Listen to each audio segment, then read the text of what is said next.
themselves some momentum. See what they have up their sleeve. They'll start the drive with Drake. And now they're going to get him down right at the line of scrimmage. Call it no gain on the play, and it'll be second down. While there was no gain on that run, we do know coaches whose identity is rooted in taking it almost to the limit and then changing things up on you down the stretch. I think we're getting really close to that point in time, though, where the identity may have to go out the window. They've got to go a little bit faster in order to try and win the game.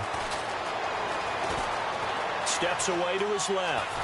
And he will go down outside of the pocket for a sack. Tried to get away, but could not. Chalk that up as their first sack in this game, and they tallied 4 a week ago. And probably not as much exultation in that sack as what took us so long. Because when you get 4 the previous week, you're counting on continuing that momentum. They didn't get that done in the first half of the game. Let's see now if they start to bring even more exotic pressure towards the quarterback. And a shot taken on third down, unsuccessful. Fourth down now. Here's Matt Darr now as the drive goes backwards, so he's on to punt it away.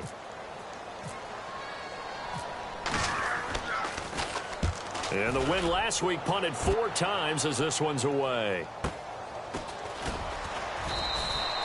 46 yards on the boot. The coverage holds him to just 3 on the return. And the Broncos take over. First down and 10.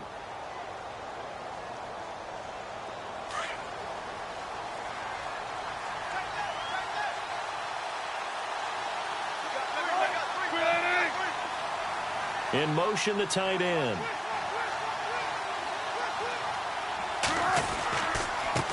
Now a handoff looking right. And able to get this one across the 45 before he's brought down. That one good for 13 and a Denver first down. Another good run there, and now we're seeing an offense that's imposed its will on a defense. When we talk about that all the time, what does it really mean? It means that the guys on the offensive line, they feel like they can do whatever they want. They're in the huddle saying, run it again. Give us another chance to smack someone and create some space. On the defensive side of the ball, not only have they imposed their will against you, you're almost powerless to figure out what you're doing there, but you got to keep your spirit up at the same time, and they're taking that too. See if they stay on the ground for second down.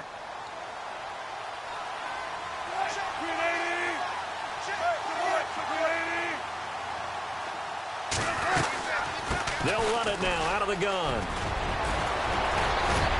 And he gets this inside the 35-yard line. 17 yards for the Broncos there as they've got themselves a first down. I know anytime you watch a team run the ball really well, there's some pinball effect, people bouncing off of each other. There's also some things of beauty in there when you see these nice, explosive, strong runs. This guy, he knows how to carry the football really well and continually wants the football. Why? He knows his offensive line's going to give him great effort, and he gives great effort himself to finish off runs.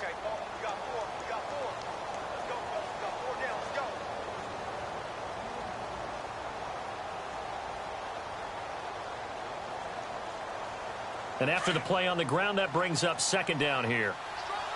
And the D looking like they may blitz. They'll run it now out of the gun. And he'll be a couple yards shy of the red zone here at the 22-yard line. And 5 yards on the play there as the drive will continue. This drive is pretty clear. Almost feels like old-school fundamentals, doesn't it? Want to impose their will on the defense. Was that 5 straight runs? Yeah, 5 straight carries to start this drive. And like you said, the way it's working, they may just stick with it. It's a pickup of 4, and it'll bring up second down. Third quarter, and you've got the lead. You're not ready to go into that 4-minute offense to close the game out, but a running game can really benefit your team right now. They'll run it now out of the gun. And he'll go down, and that will do it for the third quarter of action.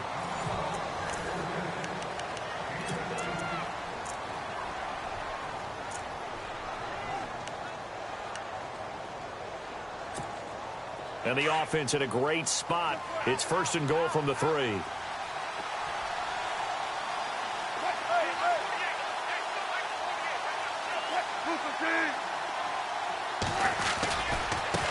Now they try the right side here.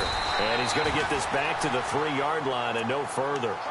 They'll say no gain on the play, and it'll be 2nd and goal.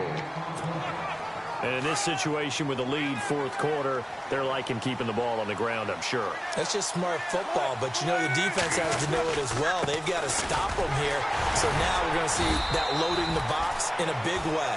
6, 7, 8, 9, whatever it's going to take, puts a little bit more pressure on your big offensive line. I like that run right there, partner. Not the flashiest run, not the one that's going to break for big yardage, but he understands the situation, and taking care of the football, paramount, and he got it done. Nursing that slim lead, you're exactly right. Hold on to that ball.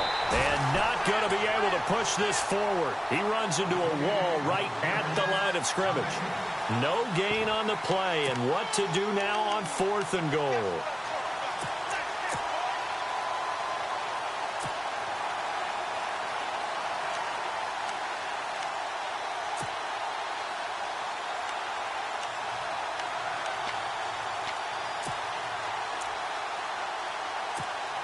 The offense is staying out there. Here we go on 4th and goal from the 1. They come out with 1 back and 3 tight ends. Play clock winding down. Again, a run with Thompson. And he will take it in for a Bronco touchdown. Chris Thompson, his 3rd touchdown now on the year. And the Broncos will extend their lead.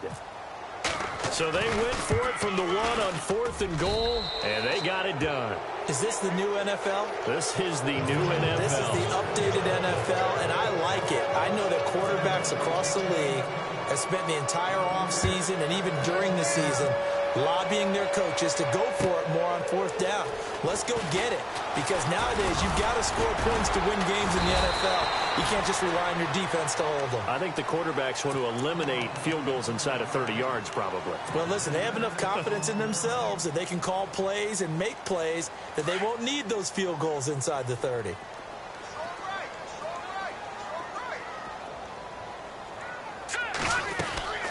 Now a play fake here on 1st down. And the Broncos get there and take him down. Shaquille Barrett in there to sack him for a loss of 6. A rookie QB struggling, gets thrown down to the ground there. But, you know, maybe this game, it's not over yet, but maybe this game can be a learning experience for him. So many different things that he has to pick up on. When to go ahead and flush from the pocket and run. When to get rid of the football and not take the sack. When to just go ahead and go down early and make sure you don't fumble the football. So many things that he has to learn. This game starts the process. Now on 1st down, he'll drop to throw it. Throwing over the middle, but it's incomplete. Devontae Parker was the intended receiver, and that'll bring up 2nd down. Another wayward pass. You know, things started out poorly in this game, and to be frank, they just really haven't gotten much better. And all that does is embolden the secondary. They feel good about what's going on, and they just play better and better.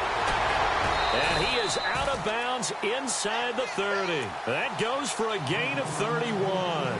Clock management definitely critical here if they want to get back in this game. Absolutely agreed. They have to up the tempo in this case, down a couple of scores. Want to make sure they have a chance to win this ball game. Trying to run inside, but nothing there. No gain on the play there. 2nd down. But he was stopped on that play. He's had plenty of carries all afternoon. Every now and then the defense is going to win one, but I don't think they'll shy away from handing it to him the rest of the game. And his throw here's incomplete. Devontae Parker, the intended receiver, and it's 3rd down. It's always tough for the guys throwing the football when they think they've got a completion and the ball's almost there, and then someone sneaks a hand or two in and bats it away. They'll set up a throw. And hit behind the line. He lost the football. It's loose.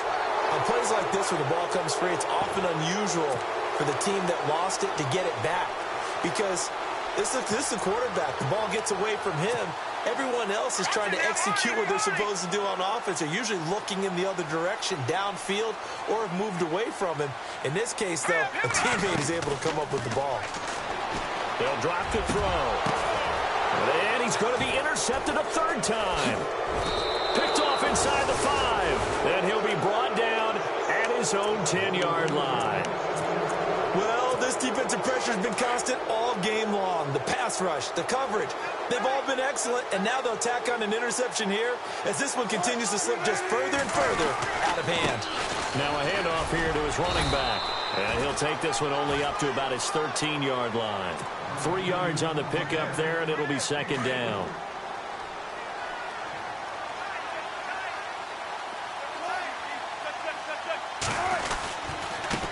And to give this time to the tailback.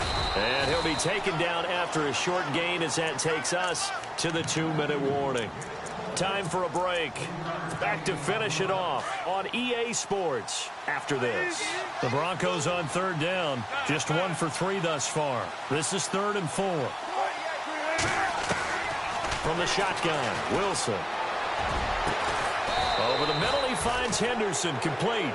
And he's able to get this one up to the 45-yard line. That one goes for 29 yards on 3rd down.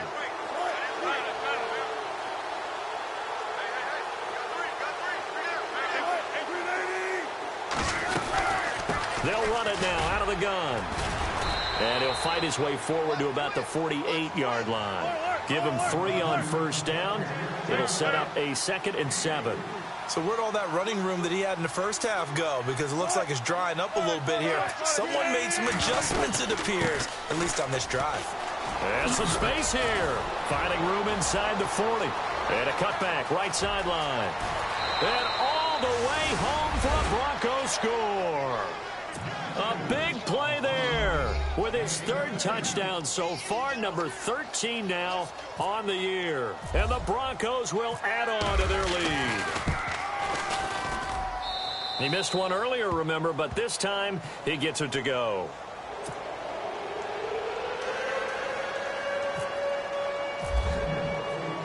Now McManus on to kick this one off. Now Damian Williams to return it. And he'll take this one near the 25, call it the 26-yard line. The Dolphins offense now ready to go back out onto the field. They've lost this one. Their offense has struggled. Do they try to put together something here at the end just to take into next week? Yeah, sometimes teams want to do that and coaches want to. I remember one time I was on a team and we were losing late in a game like this, and you knew it was lost. It was over, right? And the coach called a running play and pretty much said to everyone, I want to see something executed well before we get out of here. And that was the message to the team. Just something to build on. Just something to build on, get it done, and maybe we can look at that and say, we'll get better as we go forward. And he'll be out of bounds up near midfield at the 49. A Miami 1st down on the 14-yard pickup. 1st down and 10 now for the offensive group.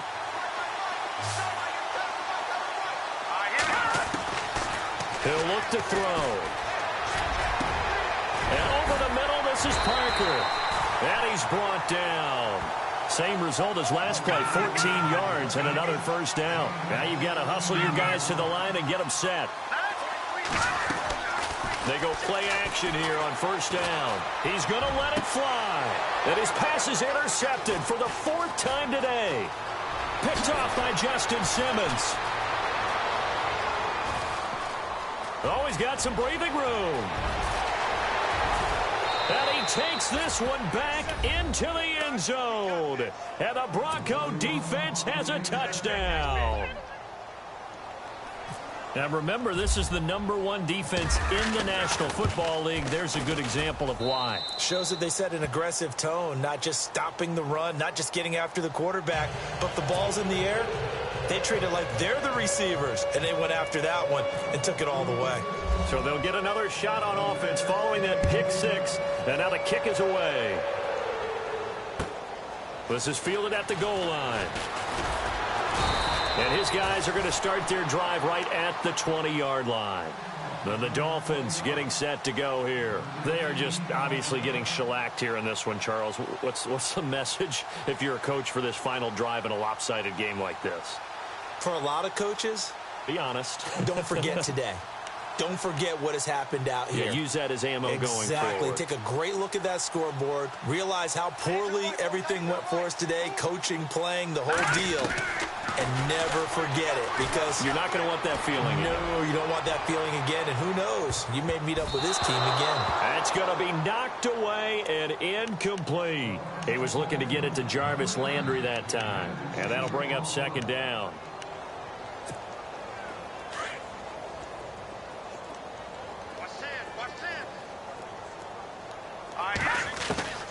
Working from the gun here, McCarron. He'll be brought down by the Broncos. It's a sack. And we will get a timeout with 2 ticks left. The amount of sacks that they've absorbed in this game is absolutely extraordinary. Let's just face it. This offensive line, flat out, cannot handle this pass rush. It's been demonstrated time and time again. McCarron with one final try. Now a desperation throw deep downfield. Into double coverage, and it's intercepted. It's Chris Harris with a pick. Room here to run. And he's free going down the left side. It's a foot race. And he takes this one back into the end zone. And the Bronco defense has a touchdown. That's the story of the game. They've been suffocating all game long on defense. They were suffocating there again in a big way. And they've done it not just by out-athleting them, which is often the case, but by being able to adjust to anything they tried to throw at them and beating them to the punch each and every time. This was a defense that was well prepared. Well, Charles, the forecast called for rain throughout the entire game, and we got rain throughout the entire game, but these two teams, they had fun getting dirty out there. They love the slop. Did you trust the forecast ahead of time? Are you one of those guys I'm a little skeptical about it, or did you trust it? But when I saw just a big blob of green on the radar, I said, okay, let's trust. Yeah, and that's why I'm glad you took my advice. Got your notes laminated, because, you know, open air booth, that rain can affect us as well, although not as much as the guys on the field. But let's face it, it's kind of fun to watch these types of games, isn't it? It is. By the way, how impressive is it that you travel with a laminator? I didn't even know there was a portable laminator. The things that you learn. Golly, wise beyond his years. So for Denver, they improved to 5-0 now on the young season. And they'll return home next week to take on the Oakland Raiders. Meanwhile, for Miami, the loss here will move them back to 500 at 3-3. And they'll try again next week at home against New England. So for Charles Davis and our entire crew, I'm Brandon Gaudin. Next game, guess what? Charles and I will be here again. It's the NFL on EA Sports.